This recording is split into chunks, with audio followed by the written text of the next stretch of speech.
So mga kapatid, hindi pa tayo matapos-tapos sa paragraph 1 and it's good because hindi talaga natin may exhaust ang Diyos.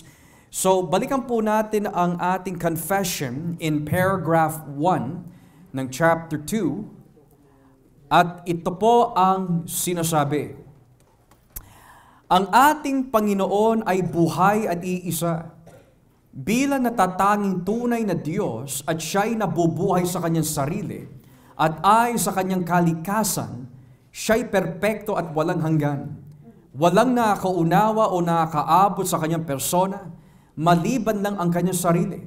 Siya lamang ang dalisay ng Espiritu, di nakikita, walang katawan o parte ng tao at hindi pabago-bago ang kanyang damdamin tulad ng tao. Siya'y walang kamatayan, at dito ho tayo, at namumuhay sa isang liwanag na hindi kayang lapitan ng tao, who dwells in a light that no man can approach, namumuhay sa isang liwanag na hindi kayang lapitan ng tao. So far, we have come to learn, mga kapatid, kung sino po ang Diyos na ating pinaglilingkuran. He is by nature a deity, which means hindi niya ho tayo kailangan. He is self-sufficient. Wala ho tayo maidadagdag sa Kanya at wala rin ho mababawasan sa Kanya. Natutunan din po natin several Sundays ago that God is impassible. Or kung tawagin ang doktrina, the impassibility of God. Iba ang kanyang nararamdaman sa ating nararamdaman. Iba ang kanyang damdamin sa ating damdamin. Ngayon, ang nabanggit po dito, God dwells in a light that no one or no man can approach. Now, yung emphasis po dito, mga kapatid, mula sa ating mga kapatid na Reformed Baptists, is that there are a couple of words here na magbibigay ho sa atin ng clarification kung sino po ang Diyos na ito at ano po ang ating, we could say, abilidad and inabilities. Una, it uses the word dwells.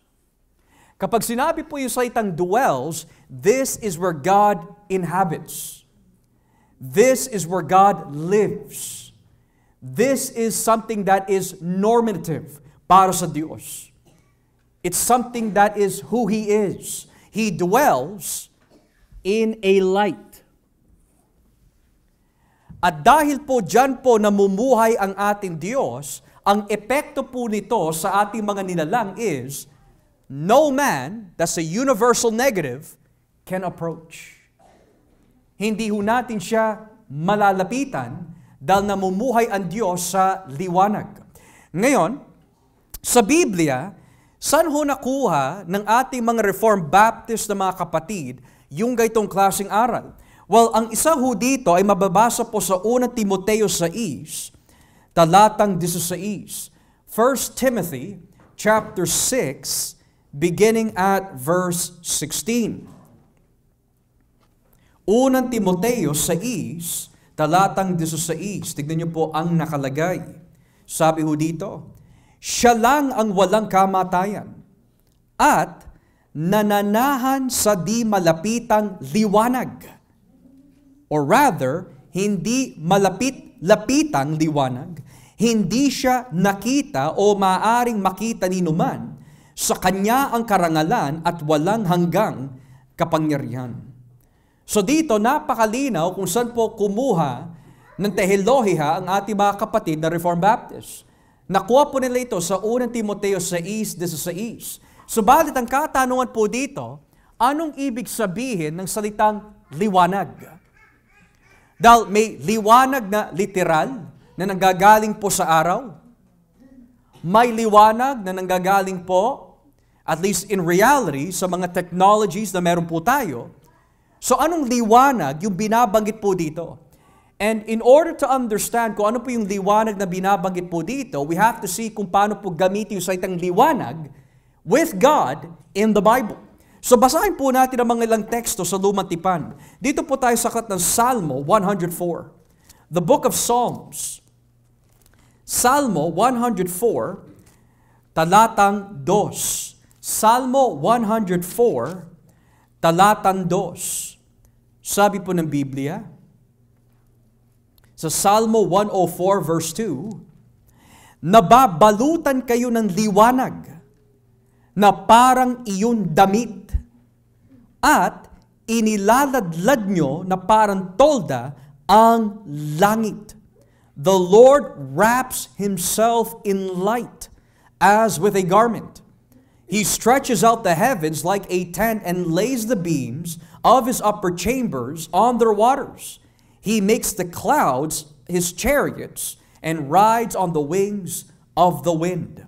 So ang ginamit po dito na salita is not the word dwell sa aklat ng Salmo, kundi ayon sa Salmo, binabalutan niya ang kanyang sarili with light. Bukod dito, when you go to the book of Daniel chapter 2, dito po tayo sa aklat ng Daniel, kapitulo 2, talatang 22, Daniel chapter 2, verse 22, tignan niyo po ang nakalagay. Sabi po ng Biblia, ipinapaliwanag niya ang mahihiwagang bagay na mahirap intindihin, na sa kanya ang liwanag at nalalaman niya ang anumang nasa kadiliman. He reveals deep and hidden things. He knows what lies in darkness, and light dwells with him. So again, kung sa confession, ayon po sa 1 Timoteo 6, it's God who dwells in light, at ayon po sa aklat ng Salmo, God clothes himself with light.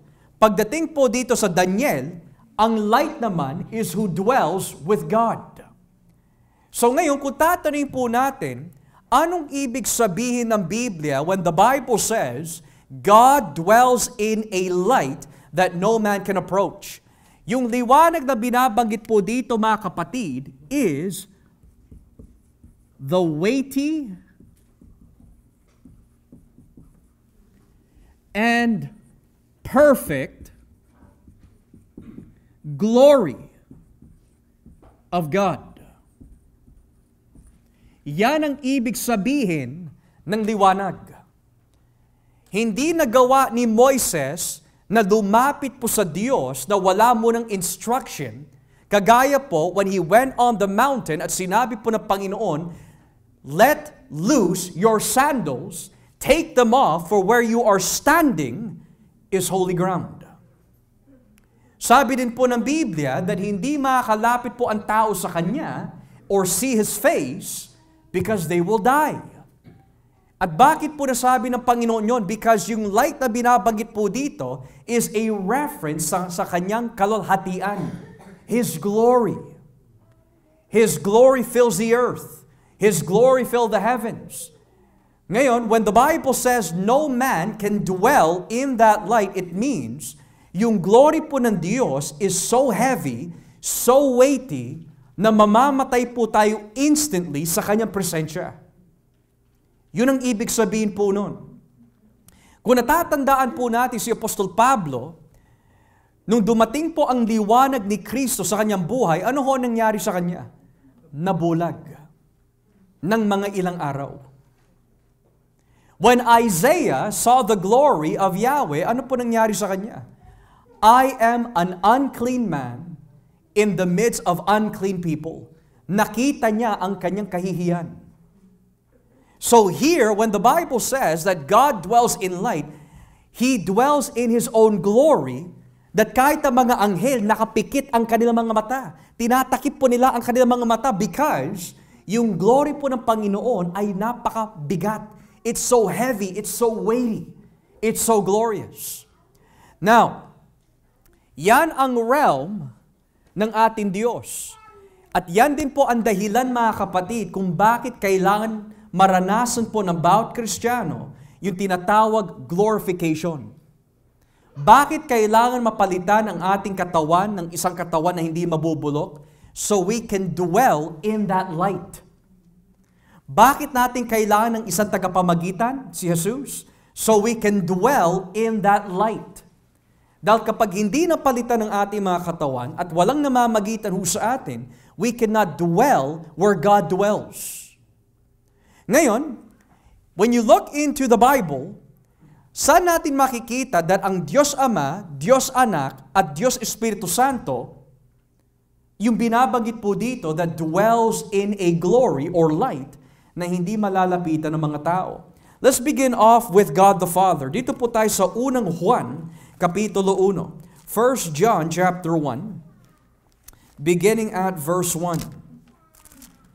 Look what it says here in 1 John chapter 1, verse 5 pala. 1 John 1, verse 5. Look what it says here, mga kapatid. Sa unang Juan 1, talatang 5. It says, ito ang mensaheng narinig namin mula kay Hesukristo at ipinapahayag naman namin sa inyo.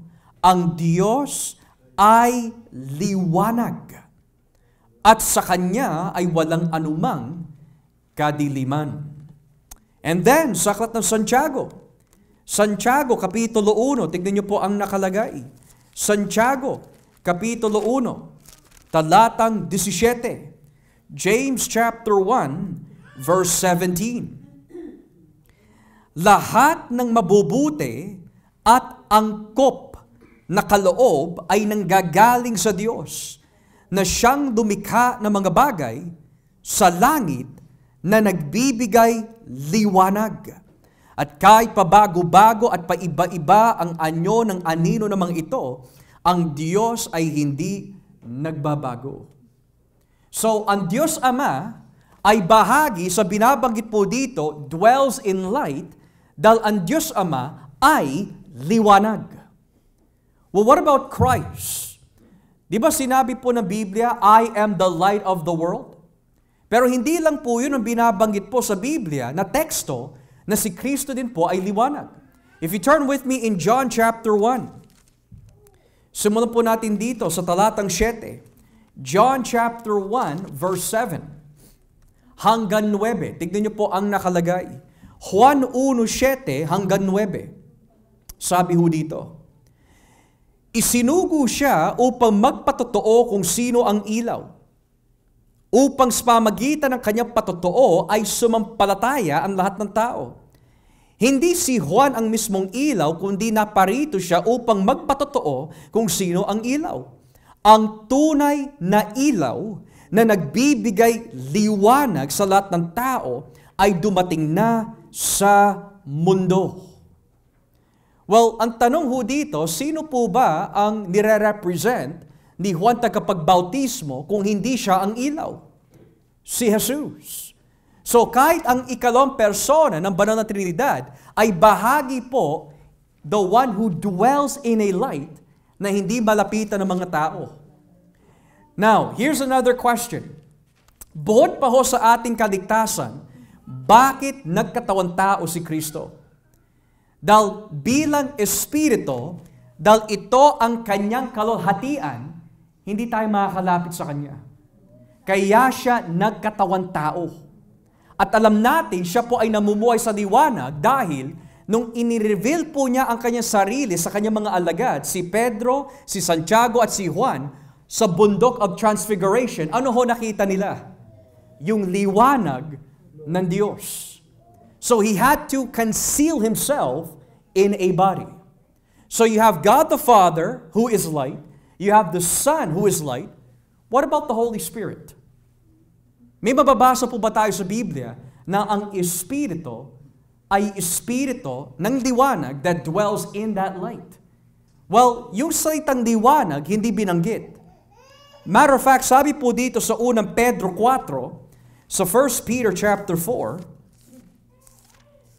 talatang 14, ito po ang nakalagay. Unang Pedro 4, talatang 14. Kaya, kung iniinsulto kayo dahil mga tagasunod kayo ni Kristo, mapalad kayo dahil nasa inyo ang makapangyarihang Espiritu, ang Espiritu ng Diyos. Now, ginamit po dito yung salitang makapangyarihan, pero if you look into the English, for the Spirit of glory and of God rests on you. So, paano po naging bahagi ang banal na Espiritu po dito?